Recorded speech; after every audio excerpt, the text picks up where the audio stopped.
Para mim, motivo de alegria, de satisfação, mais uma vez estamos todos com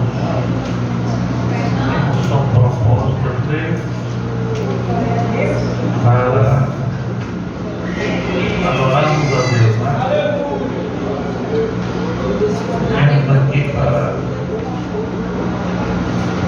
prestarmos culto ao nosso querido Deus. Meus cumprimentos ao pastor desta casa, pastor Sérgio, sempre elegante. Sejam muito bem-vindos, vocês que estão aqui. Vocês são especiais para Deus, tá? E meus cumprimentos aos obreiros. Meu amigo Júnior, grande amigo dele central, não posso deixar de dizer. Amém? Receba um abraço. Cuidar do Evanildo, né? Colega nosso, amigo nosso. E não posso deixar de convidá-los para estarem conosco toda segunda-feira, como se eu estivesse toda segunda-feira aqui, né? Na maior faculdade do mundo, a maior escola do mundo, que é a Escola Bíblica. E nós estamos sentindo falta dos irmãos, né? Então, quero convidar os obreiros, as irmãs, os irmãos, para estar conosco na Escola Bíblica todas as segundas-feiras, a partir das 19 horas. Então, eu quero os irmãos aqui com a gente aprendendo o quê? Aprendendo a palavra de Deus. Se não fosse a palavra de Deus, nem aqui eu pisava. Eu sou chato, não sei nem dizer isso aí. Nós estamos falando sobre a igreja de Jerusalém. Então, participe conosco, você é convidado, você está convocado para estar conosco aqui todas as segundas-feiras. É aprender a palavra de Deus, não tem nada melhor do que você estar aqui aprendendo com nossos professores, presbíteros, Raimundo e Diácono, estão aqui como os professores. E a gente aqui, estamos aqui para aprender também, né? Aqui não tem ninguém melhor do que ninguém. Se tiver alguém aqui melhor que o outro, levante a mão, eu quero orar com você, porque o maior e melhor é o Rafinha da galera. Muito prazer ainda. Então vamos lá, vamos falar sobre a teologia do tabernáculo. Você tem que ser breve. Então, abra sua Bíblia no livro de Êxodo, capítulo 25, versículo 8 e 9. Glória!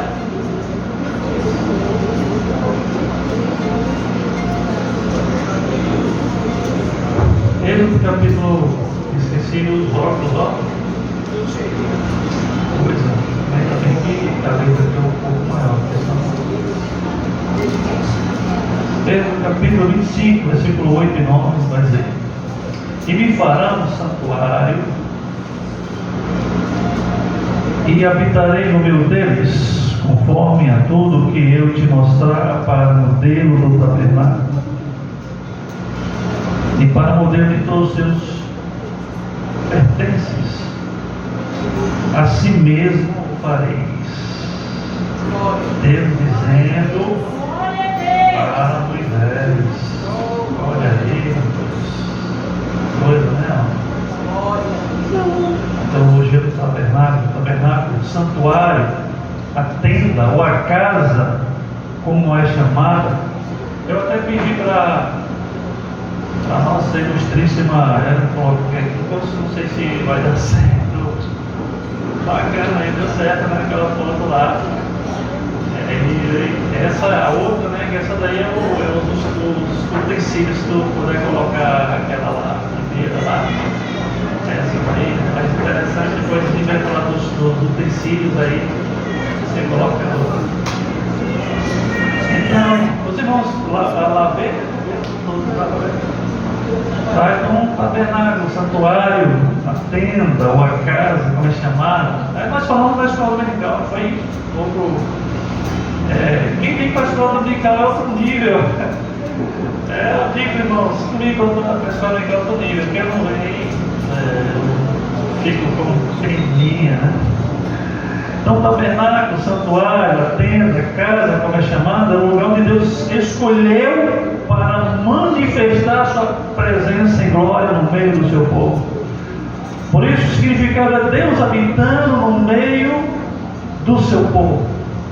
O tabernáculo era um lugar sagrado para os hebreus. Precisamos ser uma igreja intelectualmente robusta e espiritualmente vibrante.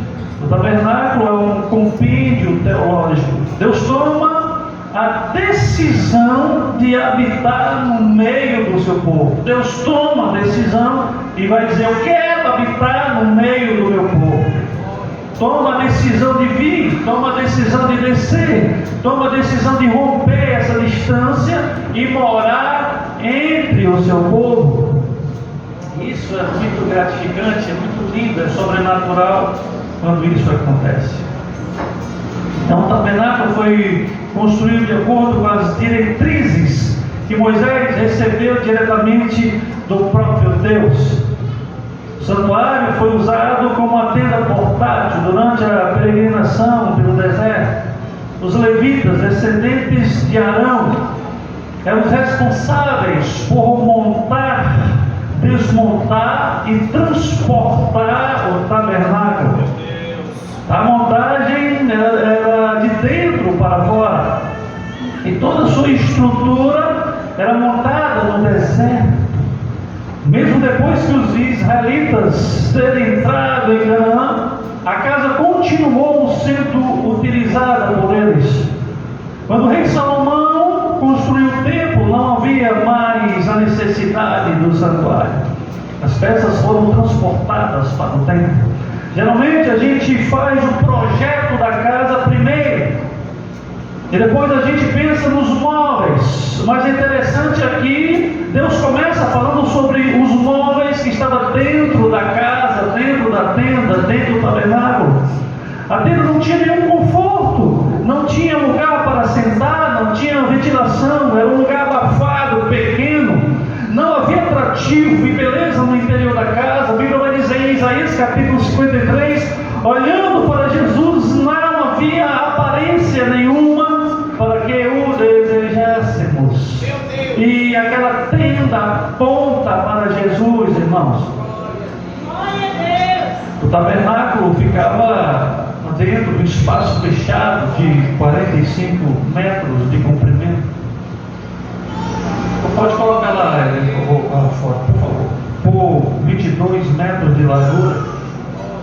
Esse local era chamado de átrio, o pátio onde ficava o altar do holocausto e a pia.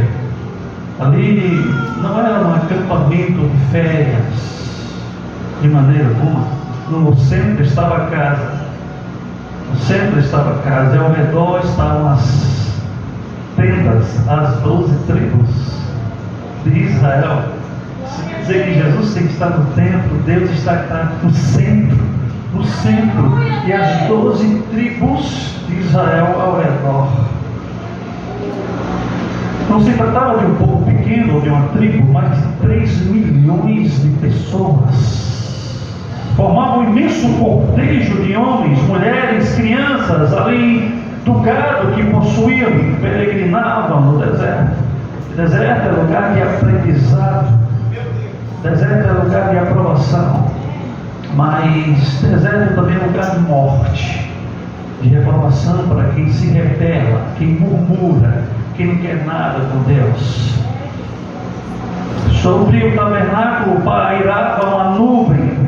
Esta nuvem indicava que Deus estava presente Quando a nuvem se levantava sobre o tabernáculo, o santuário, a tenda, a casa, o edifício tinha que ser desmontado e embalado, segundo as instruções do livro de Números, capítulo 4, irmãos.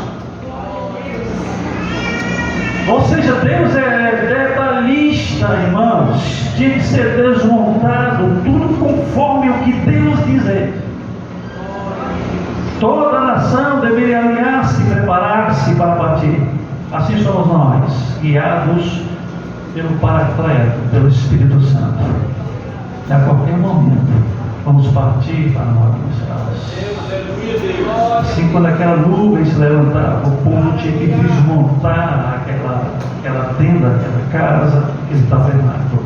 Assim nós também, a qualquer momento, vamos sair, vamos ser arrebatados, transportados, tomados para morar com Jesus nos céus. A casa era dividida em duas partes, por um véu interior. Esse é o capítulo 631, o santo lugar e o santo dos santos, os dois móveis que ficavam no átrio, ficavam na parte exterior da casa. O primeiro é o altar do holocausto, ou altar de bronze. O segundo era a pia de bronze. Além de todas as coisas, para acessar a casa havia uma cerca, fala de limites, fala de separação do lado exterior, proteção, segurança. A Bíblia vai dizer que o mundo jaz no maligno, e só o crente cheio do Espírito Santo transita por ele sem ser contaminado. Mas precisa ser cheio de Deus, irmão. Aleluia. Havia somente uma porta, se você for analisar. Só uma porta. Era cercado, lá estava a tenda, era cercado, tinha limites. E só havia uma porta. Era o local que o pecador tinha que entrar. O pecador tinha que entrar. E a entrada é livre para todos. João capítulo 10, versículo 9 vai dizer: eu sou a porta. Quem entra por mim salvar-se-á. Entrará, sairá e achará passagem.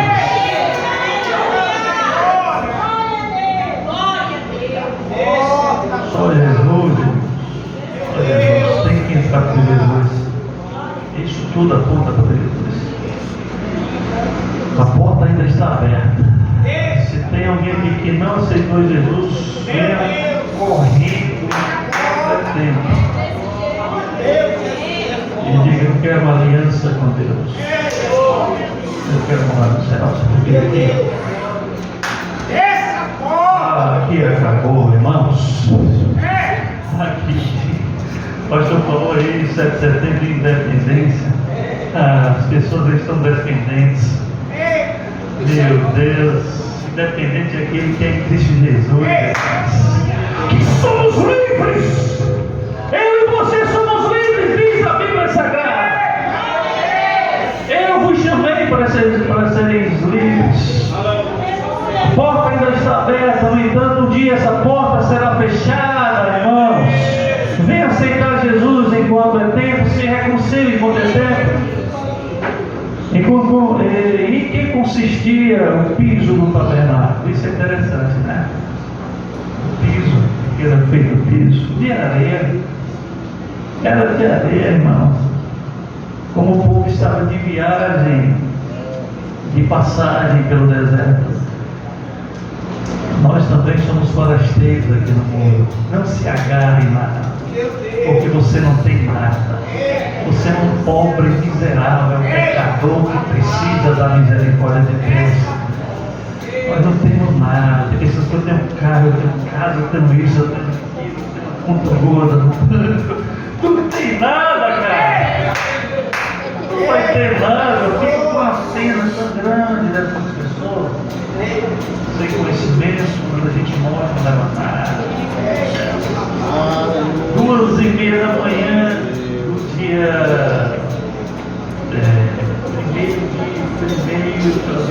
2 de janeiro de 2000, eu vendo minha esposa no caixão, só eu, disposto, ser humano,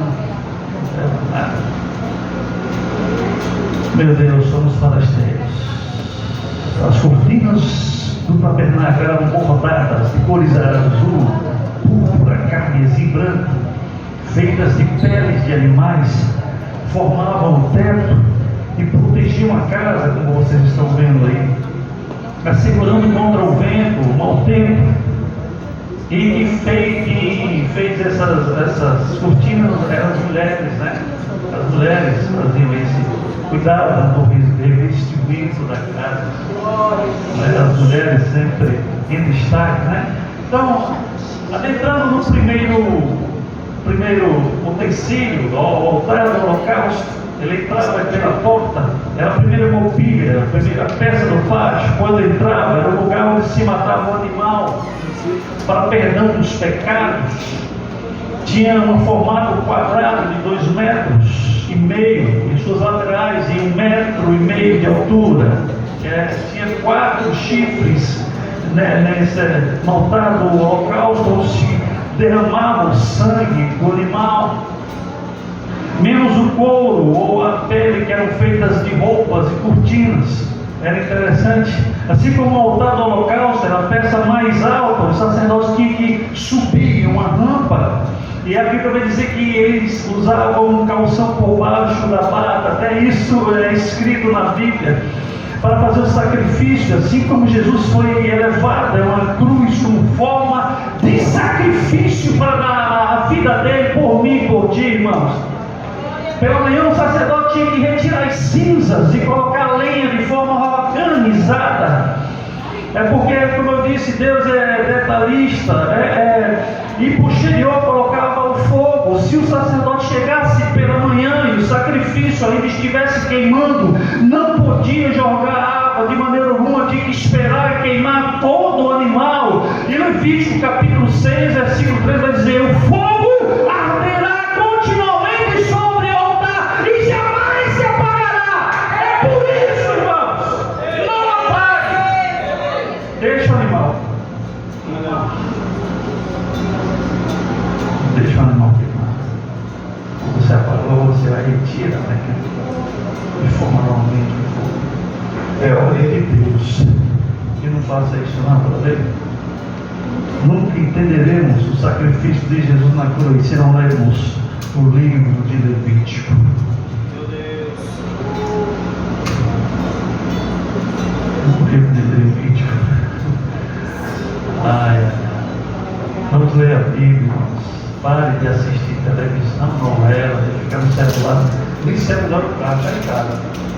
Mas tem gente que é direto no celular, irmão. Direto no celular. Isso é um absurdo. Começa com o celular, vai dormir com o celular, irmãos. Vai ler a Bíblia, irmãos. Aprenda a Bíblia, irmãos. Quem era rico levava um gado de grande porte. Se fosse de classe média, levava um gado miúdo. E se fosse pobre, levava um pombo ou uma rolinha. Que coisa, né? O animal tinha que ser macho, sem defeito. Então, o pecador, ao chegar na tenda ou na porta, ele oferecia ali ao sacerdote, colocava a mão sobre o animal, transferindo o seu pecado para o animal. Entendeu? Cheguei na porta, o sacerdote, o altar do holocausto, eu chegava aqui, entregava o animal, colocava as minhas mãos sobre o animal, transferindo o meu pecado para aquele animal. O sacerdote pegava e ia fazer o sacrifício. Meu Deus, não ousamos imaginar quando os animais foram queimados. Hebreus capítulo 9, versículo 22 vai dizer: sem derramamento de sangue não há remissão de pecados. Sem derramamento de sangue não há remissão de pecados. Sem derramamento de sangue não há remissão de pecados. Aleluia. A Bíblia vai dizer: pela graça vocês são salvos por meio da fé. E isso não vem de vocês, é de Deus. Isso é contra Cristo. Todos esses sacrifícios não podiam apagar os pecados. Não podiam. As pessoas só podiam ir até ao altar do holocausto oferecer o sacrifício. Não podiam ultrapassar. Interessante, né, irmão? Chegava até ali a porta, ninguém podia falar, ultrapassar. Ninguém podia seguir adiante. Ninguém podia falar com Deus, irmãos, a não ser o sacerdote. As pessoas se perguntavam como seria falar com Deus. Eu queria que o pessoal, como é que é? Só o sacerdote que pode falar? Como seria falar com esse grande Deus? Aí Jesus vem e quebra esse protocolo, quebra essa regra. Hoje eu e você temos acesso a Deus. Meu Deus! Vocês estão entendendo, irmão? Naquela época não tinha acesso a Deus. Hoje eu e você temos acesso a Deus, porque Jesus vem e quebra esse protocolo, essa regra, essa tradição. Não precisamos mais de sumo sacerdote. Não precisamos mais de sacerdote. Jesus é um mediador entre Deus e os homens. Meu Deus! A cada manhã as cinzas eram removidas, o fogo avivado, com lenha organizada, e um novo sacrifício era feito. Precisamos manter o altar em nossas vidas diante de Deus, irmãos. E essa peça simboliza a cruz de Cristo. E tem muita gente do lado de fora do tabernáculo. Não quer entrar porque está preso ao vício, está preso ao pecado, está preso à religiosidade, está preso à tradição, está preso à bebida. Não posso deixar bebida, não posso deixar adultério, não posso deixar meu amante, eu não posso deixar isso, eu não posso deixar aquilo, não quero renunciar, eu não quero Deus. Quando vem o holocausto, o altar do holocausto, vão embora. Não quero renunciar.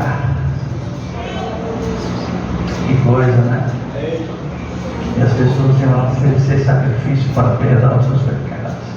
Interessante que os puritanos, alguém vai escrever sobre os puritanos, eles se preparavam 10 dias para a Santa Ceia.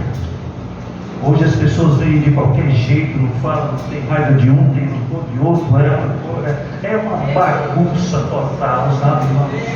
Eu estava conversando com alguém, não me lembro bem, que é uma bagunça total, precisamos se converter, irmãos. Meu Deus amado, Jesus perdoa os meus pecados, Senhor. Meu Deus, tem compaixão de nós. Tem muita gente que entra na igreja, mas não entrou no culto, não entrou na adoração, não sentem nada, são mecânicos, estão no automático, não entraram ainda no Santo dos Santos. Você precisa entrar no Santo dos Santos, irmãos. Muitas pessoas aí estão no pátio, fora do arraial. Precisa entrar no Santo dos Santos. Entre no Santo dos Santos, não fique fora da tenda, entre para dentro da igreja. Aqui no altar a carne tem que morrer, os desejos carnais têm que morrer. Aqui no altar do sacrifício, o sangue é derramado. Assim como as pessoas saíam do altar do holocausto com consciência tranquila de seus pecados perdoados. Nesta noite também, ao passarmos pela cruz de Cristo, eu e você somos perdoados. Você está perdoado. Diga para o seu irmão: você está perdoado no nome de Jesus. Você está perdoado no nome de Jesus. Você está perdoado no nome de Jesus. Entre o altar do holocausto e o santuário, antes de entrar, estava a bacia de bronze, irmão. Eu estava aqui no altar do holocausto, trazendo todo aquele aparato, aquele sacrifício. Agora vou para a pia de bronze, bem perto da tenda, o lavatório, cheia de água. Aqui o sacerdote tinha que lavar suas mãos e os seus pés antes de entrar.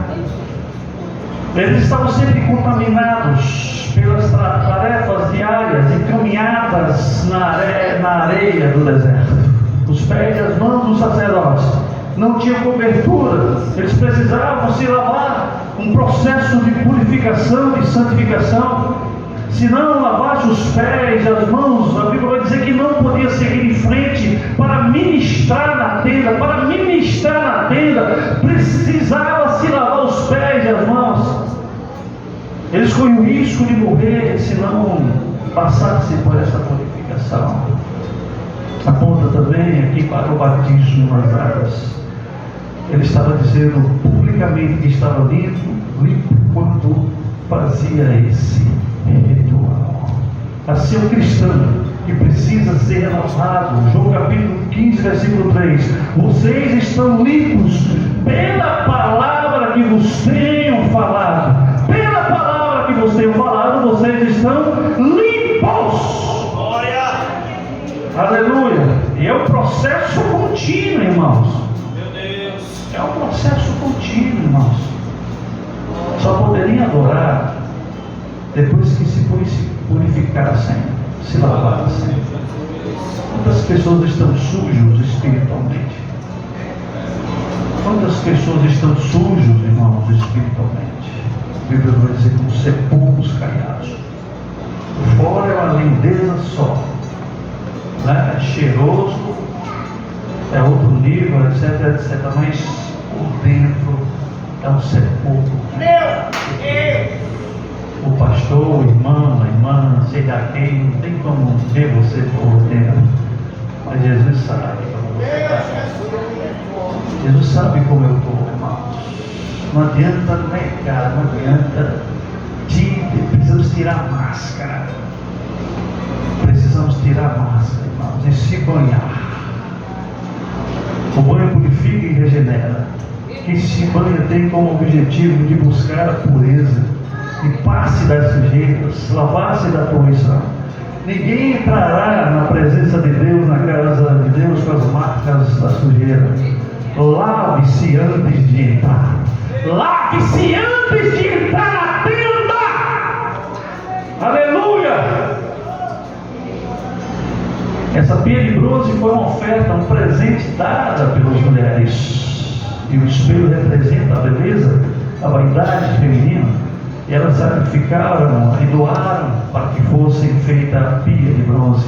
As mulheres também ofertavam, né? Todos ofertavam para essa tenda, né? Quando o sacerdote entrava no santo lugar, no lugar santo, eu já saí da pia de bronze, já saí do altar, pia de bronze. A primeira coisa que se vê era um candelabro de ouro que ficava à esquerda, a única iluminação que iluminava o santo lugar. Uma peça de beleza e destaque que estava situada do lado esquerdo, de frente para a mesa dos pães.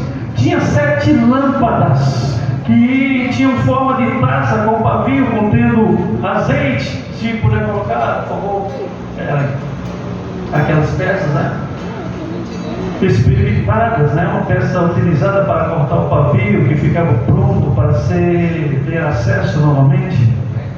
Tem pessoas que estão entupidas, irmãos. Tem pessoas que estão enferrujadas espiritualmente. Não busca mais o batismo com o Espírito Santo, não ora mais, não vem à escola bíblica dominical, não vê um culto de doutrina, não vem a nada, não quer fazer nada, tá, irmãos? Estão enferrujadas espiritualmente. Deixa o Espírito Santo entrar no teu coração hoje, irmãos. Deixa o Espírito Santo entrar no teu coração e desentupir espiritualmente a tua vida, irmãos, e tu ser usado pelo Espírito Santo. Aleluia! Não deixe a chama do Espírito Santo se apagar na tua vida. Não deixe os princípios, os valores se apagarem, irmão. Porque senão Deus vai vomitar a sua boca. Quente, frio, tu és morno, e porque tu és morno, eu vou vomitar a minha boca. Meu Deus! Mas eu sou assim, eu vou morrer assim. Opa. Negativo, você vai assinando. Meu Deus! Aleluia! Senhor, muda a minha vida. Jesus disse: eu sou a luz do mundo. Quem me segue não andará em trevas, mas terá a luz da vida. Enquanto eu estou no mundo, eu sou a luz do mundo.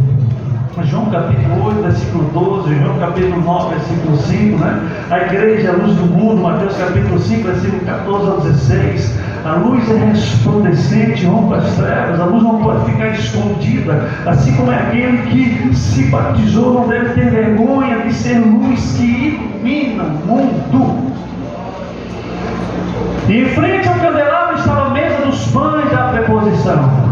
Na mesa havia 12 pães, o mesmo número das tribos de Israel. A mesa era feita de ouro. Quando ele entrava na tenda, aqui à minha esquerda, o candelabro, à minha direita, os pães. Aqui ele estava lavado, as mãos lavadas, os pés lavados. Os irmãos estão entendendo, amém, irmão? Os irmãos querem que eu repita novamente, não jamais. Então, irmãos, quando as tribos do norte foram levadas cativas pelo Império Assírio, ficando só duas, aconteceu isso em 722 a.C., com as tribos separadas, quem tem pessoal de calçada, estou dizendo, continuam havendo 12 pães na mesa, né? A cada sábado, os pães eram comidos pelos sacerdotes e substituídos por novos pães. E a Bíblia vai dizer que Jesus é o pão da vida. Lá em João capítulo 6, versículo 51, vai dizer: eu sou o pão. Quem comer deste pão viverá para todo sempre. Aleluia, precisamos se alimentar desse pão todo santo dia, irmão. Jesus está te convidando para participar dessa mesa. Não saia da mesa, irmão. Fique perto da mesa. Tem pessoas que se afastam da mesa. Fique perto da mesa. Aleluia. Mesa é lugar de escrever, mesa é lugar de correção, mesa é lugar de conexão, mesa é lugar de aprendizado, mesa é lugar de ensinar, de reunir a família, é lugar de risada, é de fazer refeições. Aleluia. É lugar de conversar. Não fique perto da mesa, irmão. Não saia, não fique longe da mesa. Meu Deus. Tem uma mesa na sua casa e faça isso com a sua família, irmãos. Em muitas casas está faltando a mesa. Anote isso aí. Em muitas casas está faltando a mesa. A mesa da conversa, da risada, do bate-papo. Escrever, eu adoro escrever. De ler. De refeições. Quando chegar em casa, faça isso, irmãos. Vou com a pizza ali. Me convido também. Nunca mais comi uma pizza, viu, pastor?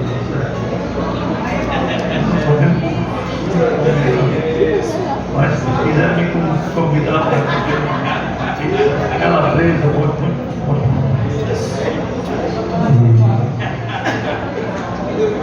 faça isso aí com a sua família. Na cultura judaica, a mesa era mais do que uma roupinha de enfeite. Tem duas personalidades aqui que ele não pode convidar, não, porque os outros vão demais. Na cultura judaica, a mesa era mais do que uma mobília de enfeite de casa, era um lugar de encontro. Na cultura judaica, olha que coisa interessante, era mais do que uma mobília, era mais do que isso, era um lugar de encontro. Olha que coisa. Então, a próxima, saímos do altar, da pia, do candelabro, pães, agora do altar de incenso, feita de ouro e madeira, ficava entre um lugar santo, um santíssimo lugar, bem em frente ao véu. O incenso deveria ser elaborado segundo a instrução divina. Em Êxodo capítulo 30, versículo 34 ao 38, era composto por 5 elementos: estoraque, ônix, gálbano, incenso puro e sal. Irmão, não era permitido ninguém reproduzir esse perfume, porque este perfume era exclusivamente de Deus, irmão. Ninguém podia reproduzir esse perfume, irmão. Esse perfume era de Deus. Aleluia. O cheiro agradável do aroma subia a Deus, simbolizando a adoração, agradecimento e oração que são aceitáveis diante de Deus. Outra coisa, o sangue também, que era derramado no altar de bronze era derramado também um altar de incenso, simbolizando que tudo é pelo sangue de Jesus. Você está nessa noite aqui pelo sangue de Jesus. Você está vivo pelo sangue de Jesus. Você tem paz pelo sangue de Jesus. Você foi justificado pelo sangue de Jesus. Você foi resgatado pelo sangue de Jesus. Você foi salvo pelo sangue de Jesus, irmão. Você vai para casa pelo sangue de Jesus. Você vai acordar amanhã pelo sangue de Jesus.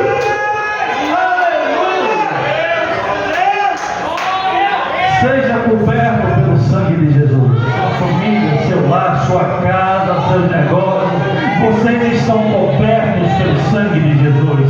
Pelo sangue de Jesus. Pelo sangue de Jesus. Pelo sangue de Jesus. Aleluia. O fogo aceso por Deus era contínuo, irmãos.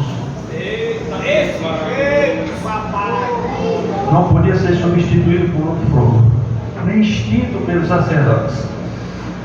Esse mesmo fogo acendeu o altar de incenso através da brasa.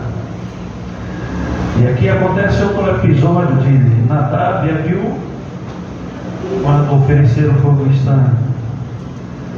E porque não fizeram o ritual direito, morreram. Olha, cuidado, faça tudo conforme Deus falar. Aos homens não, vou oferecer sacrifício estranho. Quem manda a gente. Cuidado. Tinha um véu entre o lugar santo e o santíssimo lugar, para te exterminar. Eita, o santo dos santos. Era a separação por causa dos nossos pecados, das nossas misérias. Vocês não prestam para nada. São miseráveis pecadores. Mas tem gente que se acha acima da média. Acima da média. Não. Você não é acima da média, não. Você é um pecador miserável. Separado de Deus. Quando Jesus morreu, o véu se rasgou em dois, de alto a baixo. Mateus capítulo 27. A Bíblia vai dizer lá em Hebreus capítulo 10, versículo 19, temos livre acesso. O historiador Flávio Joséfo destaca em sua obra que era improvável que alguém pudesse rasgar esse véu. Ele se rasgou na hora que Jesus morreu, ou seja, às 3 horas da tarde, na nona, período em que os sacrifícios da tarde eram oferecidos. Você tem uma ideia? 9 da manhã, às 9 da manhã, e à tarde também oferecia sacrifícios. Finalmente, o sumo sacerdote, ofício mais elevado dentro da hierarquia sacerdotal, uma vez por ano, no dia da expiação, entrava no Santo Santos, precisava se lavar para fazer esse ritual. A tradição judaica vai dizer que o sumo sacerdote tinha uma corda na sua cintura com sinos, porque se desmaiasse ou morresse, era puxado, porque ninguém podia entrar se tivesse pecado. O sumo sacerdote passava dias, irmãos, se preparando para se encontrar com Deus. Vou repetir, o sumo sacerdote passava dias se preparando para se encontrar com Deus. Aleluia, Jesus. Se arrumando, se lavando, orando, jejuando. Meu Deus, eu fico imaginando esse livro de Levítico, que é o mais difícil da Bíblia, né? De ser analisado. Que coisa, irmãos, né? Mas nós podemos hoje nos aproximarmos de Deus a qualquer momento, como eu falei. E ali estava a arca da aliança, feita de ouro e madeira de acácia. Dentro da arca tinha as tábuas da lei, o maná e a vara de Arão, simbolizando a palavra de Deus, a provisão e o poder de Deus. A arca era um símbolo material para o povo de Israel. A arca foi perdida durante a destruição do rei Nabucodonosor. Quem sabe onde se encontra, né? A arca da aliança era feita de ouro e madeira de acácia. Essa madeira de acácia, encontrada no deserto, era dura, rústica, tortuosa. Não era fácil talhar essa madeira, irmãos. Não era fácil, devido à sua deformidade. mas porque Deus escolheu a madeira de acácia. Porque os cupins, olha que coisa interessante, por favor, irmão. Porque os cupins e outros insetos não conseguiriam perfurá-la, irmão. Olha a mente de Deus para isso aí, olha aí, olha o cuidado de Deus. Agora Deus manda forrar o ouro de primeira qualidade, o ouro de primeira qualidade. O que isso tem a ver conosco? Tudo, irmãos.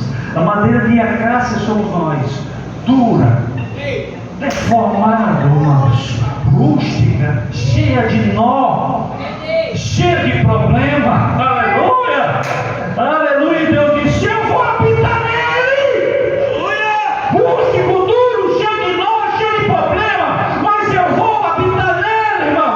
Eu e você somos templo e morada do Espírito Santo. Queira Satanás ou não, irmão, queira o mundo ou não, a igreja é cheia do Espírito Santo e espera o arrebatamento da igreja. Aleluia! Aleluia! Meu Deus! Eu vou terminar por aqui, né, irmãos? Vamos ficar de pé, irmãos. Tem alguém aqui para se reconciliar, irmãos? A presença de Deus ali era notória. A própria presença de Deus iluminava esse lugar. Olha uma coisa interessante, irmãos. No pátio tinha iluminação, para os irmãos não esqueçam de falar, isso é interessante. No pátio tinha iluminação. Por favor, lá novamente. No pátio tinha iluminação natural. Quando você entra na tenda, quem iluminava o santo lugar era a candelabro. Mas quando tu entra no santo dos santos, não tinha nenhuma iluminação. As paredes, cortinas escuras, com